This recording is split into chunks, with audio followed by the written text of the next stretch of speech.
กับสบายดีเนาะมี FC เบิร์ดสุขุสุคนมื้อนี้ก็มาพบมาพ้อกับน้องทงนะตอนนี้น้องสาเพิ่นสิบีบน้ำเข้าตู้เย็นไว้เนาะผู้เป็นไข้ก็กินน้ำอุ่นธรรมดาผู้บ่เป็นไข้ก็ได้กินน้ำเย็นแต่เฮาก็บีบไว้เนาะโอ้นี่รถน้องสาแล้วก็รถทางของน้องทงน้องโชคเพิ่นนั่งอยู่ในรถพอดีต่อรถนี่บ่ได้เอาออกไปใช้เนาะเฮาก็จอดไว้ในเฮือนนี่แหละบ่ได้เอาออกไปใช้มีแต่รถน้องทงคันเดียวนี่แหละเอาออกนอกเพราะว่าเฮาออกนอก2คนเนาะ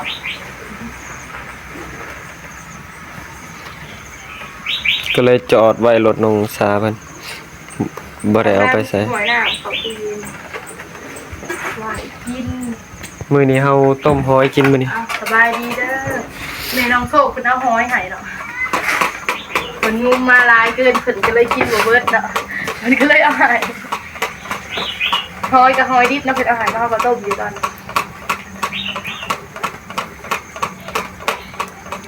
้หอยดิบบ่เป็นหยังเนาะต้มเอาเองเนาะเพิ่นให้เลยเนาะได้แซ่บเพิ่นต้มให้พร้อมมาหุงกะต้นเดียว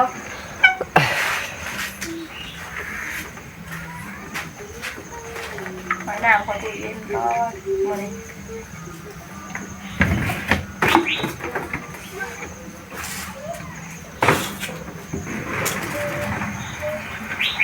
ทำกินในตู้ก็เบิดเลยกำลังต้มหอยนะต้มหอยเยอะเขาน้องโซเฟิร์นหอยเนี่ยหอยเชอรี่คล้องหมัก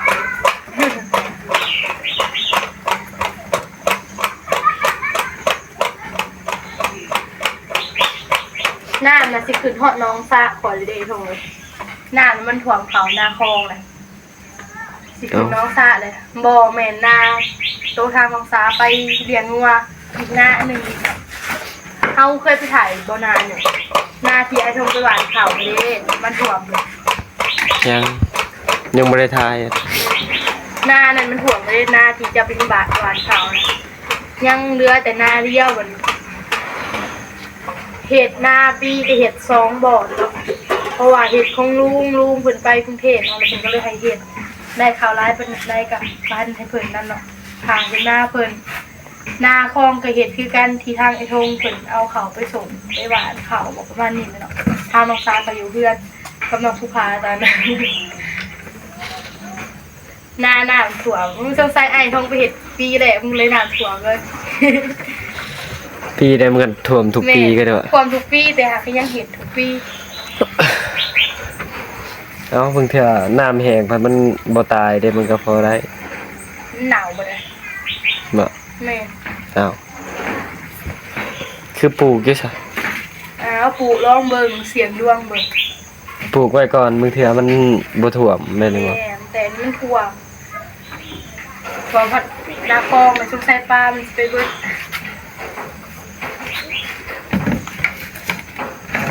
ถ่วมแต่ก็ยังเห็ดเนาะเสียงร่วงเบิ่งบางปีมันกับถ่วมบางปีมันคูถ่วมเด้มันแล้วแต่บางปีปีกายมันก็ถ่วมขึ้นเรือไปกระโผก่อนไปเบิ่งน้ำท่วมแต่ปีนี้บ่ได้ไปดอกเรือเพิ่นลำน้อยเนาะต้องจ้างเขาได้เฮ็ดเรือกันได้ไปอยู่ดอกแต่ว่าไปหน่อยคนไปหลายบ่ได้ตอนน่ะไปเบิดครอบครัวเลยใส่ม่วงอยู่ในหันแม่พาเฮาสิลงเมืองหาหนองผู้พาจะว่าน้ำท่วมทางลงหมองยางเนาะน้ำบ่ท่วมเนาะเฮาหลานเมืองทางลงหมองยางเด้ฝนมันบ่ตกนะวีไฟใส่เด้อตรงนี้โป้งหมอลงเลยก็วีไฟใส่หรือว่าหมอผลแล้วนะมันเป็นฟองเลยนะโอเคเดี๋ยวจะไปเฮ็ดจังหน่อย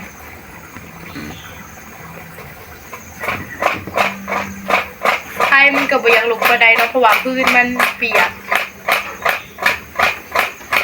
หอมได้หอมไหมมะค่ะ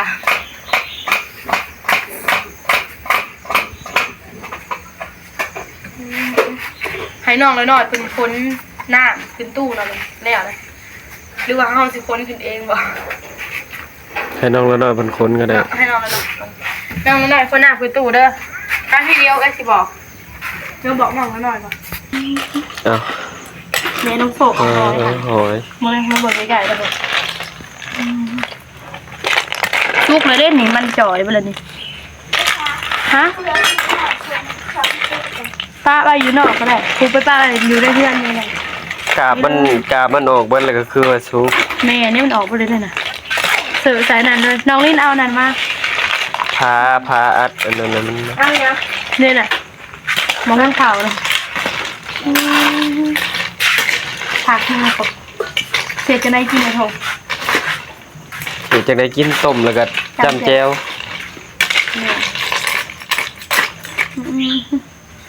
ต้มหอยนาเนาะโอ้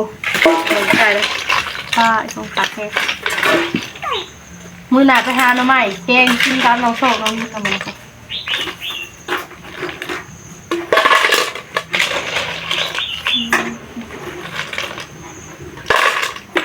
หอยชุบอีกหน่อย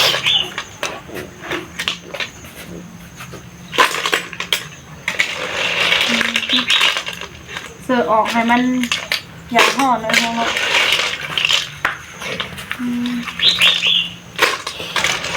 แต่เราลิ้นจีมันเทียบกันตาม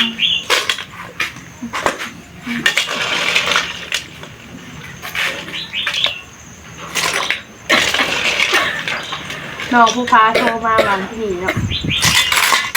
เพิ่นยืนไปเด้วไปเลยอยู่เถอะว้าวแม่งเองอยู่น้องผู้ฟ้าเพิ่นเริ่มความหนาเด้เริ่มความ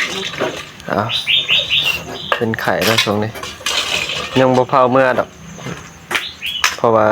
เฮายังเป็นไข่อยู่ให้ดีไข่ก่อนน่ะจังเมื่อย านติดน้องผู้ฟ้าเนาะ แม่น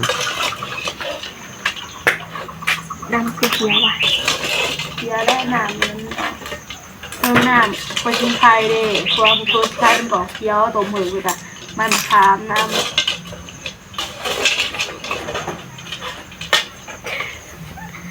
เป็นคมหนึ่งร้ายคมหนึ่งอยู่ว่ะเป็นไข่อยู่ข้าวนะคะน้องผู้ฟ้าเด้อยาน้องผู้ฟ้าติดน้ำหรออากาศเปลี่ยนไปคนก็เปลี่ยนไปเลยโหเป็นไข่เป็นหวัดไปทุกคนเนาะ ผู้บางคนเพิ่นก็บ่เป็นผู้บางคนก็เป็น มันไม่มาหอยทองปุ๊บข้าวกับเป็น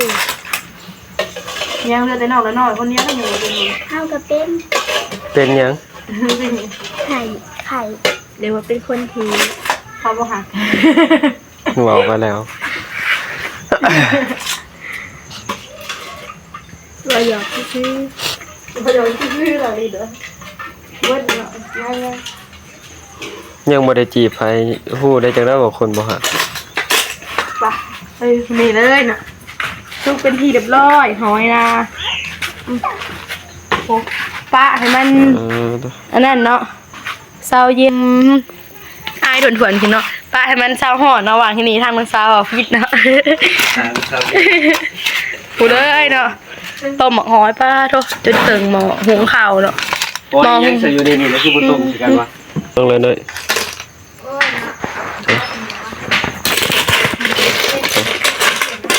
หอย เมืองชิมก่อนรสชาติเป็นยังไงเนาะ ยามกลางคืนบ่ได้ไปการเบิ่งหอยนาเนาะ ไปบอกมาเลยดี โอ้ยยังเป็นไข่เงี่ยวไป เดี๋ยวจะเป็นไข่หน้าก็เก่าเนาะ ได้เลย ใช่สาดออกมามาเด้อมันกินต้มหอยนาทำกันเนาะ บ่แม่นหอยนาเลยอันนี่ หอยหน้า หอยนาบ่แต่มันเป็นหอยอันนั้นใด หอยหน้าเราไปเอาอยู่ อยู่ไฮนาเนาะนี่ มันเป็นหอยหยังก็ หอยซื้อ หอยเชอรี่มันเป็นหอยนาอยู่แบบเขาปล่อย แม่นี่เลย เขาปล่อยมันบ่เป็นหอยธรรมชาตินะ มองเลยชัวมันตัวมันใหญ่โอ้ หอยเชอรี่มันเป็นหอยแบบมันเฮากินตามบ่ได้บ่ แม่เบิ้ง กินตามันเมา ไข่เนี่ยเนาะเฮา ไข่มันกันเมาได้ เฮามีอันนั้นไม่มะขามใส่ว่าเจ็บค่ะไปเบิ่งตัวหนึ่งมาเลย กินตามบ่ได้ กินตามมันแหละเมา ไข่มันกัน หอยนาธรรมดาน่ะมันกินได้เบิดทุกอย่างไข่มันก็กินได้ อ่ะ นะจีประเภทใส่ระบาด เลยเนาะ จีประเภทไทยจามแล้วบัดนี้ ปะไอ้จิ ตายจามประเภทน้องดินเป็นจีประเภท ต้นเดียวเราก็ได้กินอยู่ อ๋อดอกอยู่เว้ยต้นมังคุดตัวนี้ แมว โอ้ยมาไว้เลยแป๊บนึงเนาะ ทำมาเก็ดหรอก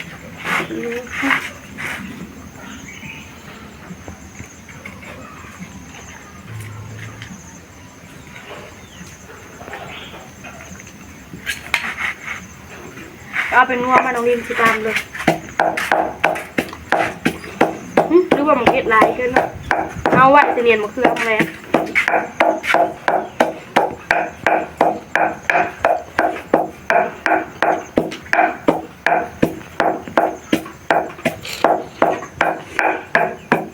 ตามท่านเด็กก่อนเนาะ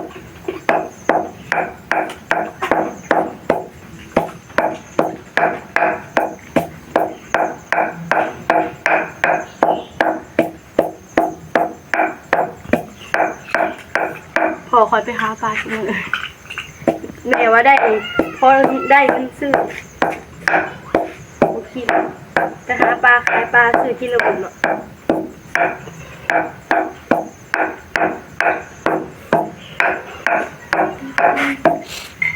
ตามมาเป็นตอนน่ะพอเห็ดขบแตกตามมาเดียวรุดน่ะขบเลย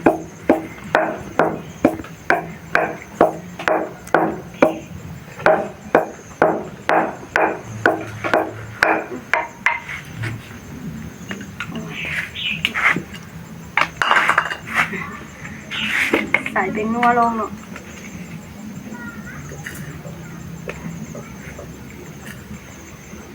น้องหน่อยไปเสียบน้ำห่อนไป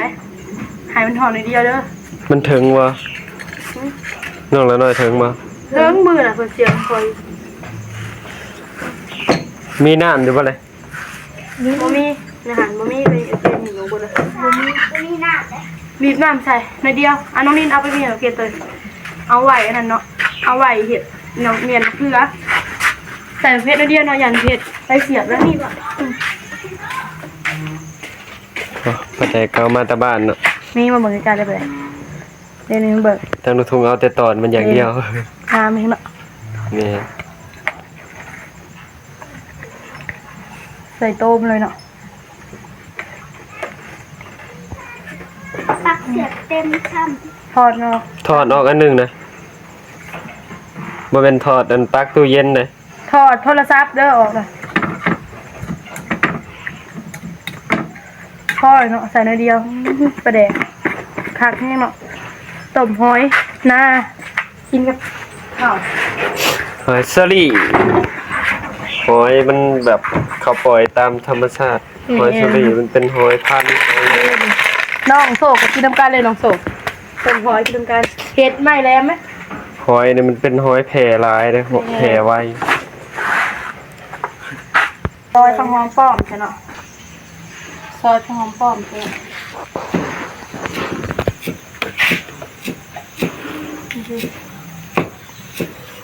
หอมป้อมสมสื่อผักหอมดิ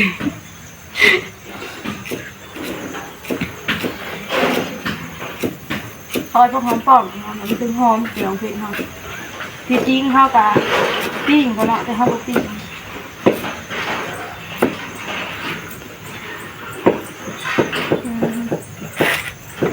เลยเนาะเอาน้ำหอมขาวลงไป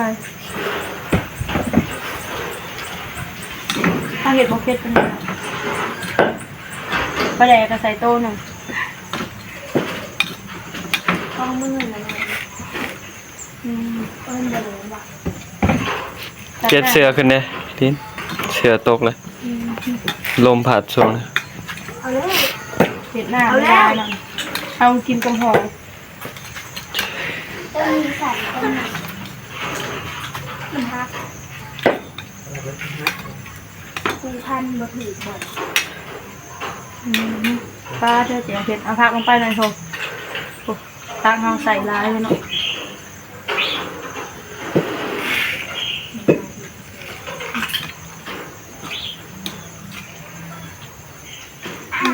อันนี้กูเอาเองมันฮัก ว้าวมาดู เห็ดแจงเพชรใส่ผักน้ำเนาะ พักนะ เมนูอาหารบ้านเฮาเนาะใส่หน้าลงไปอีกหน่อยเนาะมาเพชรเฮาก็สิบ่ใส่หลายเนาะใส่พอดีเพชรออกเพชรหน่อยหนึ่งเนาะเราแล้วเอาหมอตะกร้าไปไว้ก่อนใส่ปลาแดงลงไปหนึ่งแม่นใส่เป็นงัวปลาแดงแล้วทำน้ำตาลเลยเป็นงัวเนาะเอาไปไว้เลยเมนูสุดเด็ดเลยซีหมูละซีมเจียวเพชรใส่กับหอยนี่เลยนะหัวหอยเขากับซีมเอาขีมออกแล้วนี่เลยเนาะเอากับซีมเนาะคุยเจียวขนาดหนึ่งกินเข้าไป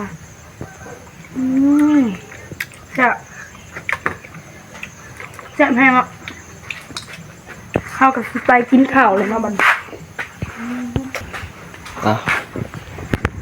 เดี๋ยวผมกินเรียบร้อยแล้วเนาะบาดนี้ทางเขาก็สิได้จบคลิปไว้เพียงเท่านี้เนาะเดี๋ยวมาพอกันในคลิปหน้าเนาะคลิปนี้ก็ขอบคุณทั้งเมฟซีเบิร์ดทุกคนเนาะ